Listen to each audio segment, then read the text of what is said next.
he who has a why to live for can bear almost any how. Friedrich Nietzsche. Perhaps the simplest question we've ever asked ourselves is why, yet it has never been an easy question to answer. So why do we continue to ask ourselves this question? Because humans crave reason. We are efficient, and so if there is no reason to do something, then we won't. This is a philosophy that has, over the course of human history, advanced us to the stage where interplanetary travel is now possible. But it is also a philosophy that can impact people negatively if they can see no reason to live. But why would they? Most people, though subconsciously, have a reason for life. Proof of this being that you and me are here today. We bothered to get up out of bed because we have a reason for life, however vague or unknown.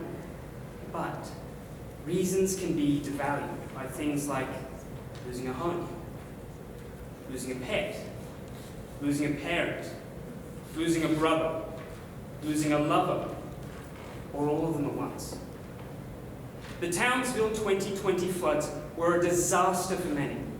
Picture your possessions awash in murky brown water as it creeps first slowly, then with force you hadn't thought imaginable throughout your house, your home.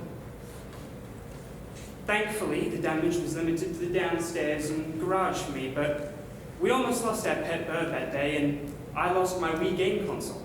I know, it doesn't exactly sound like much, but as a 13-year-old kid, it had been with me my whole life. Now gone. And the floods got to me too. I didn't think they had because of what's all happening. You're just laughing. You're trying to keep yourself sane.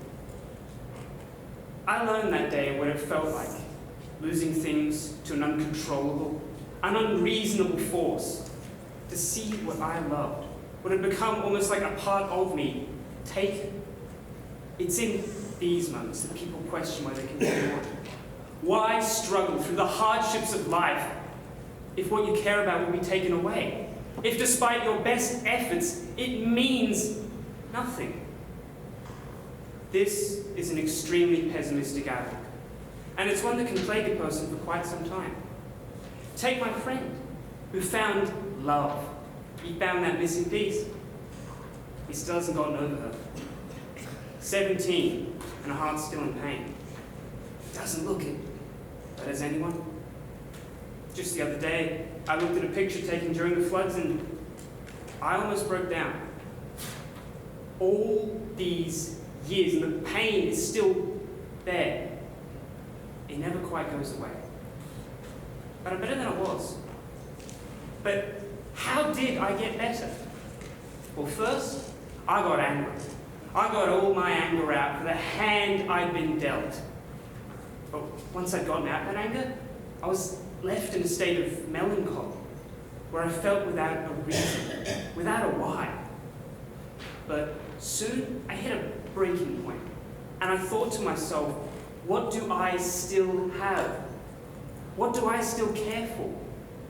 It took me some time, but I eventually thought of all the reasons I still did have, and I made a difficult choice. To start caring again.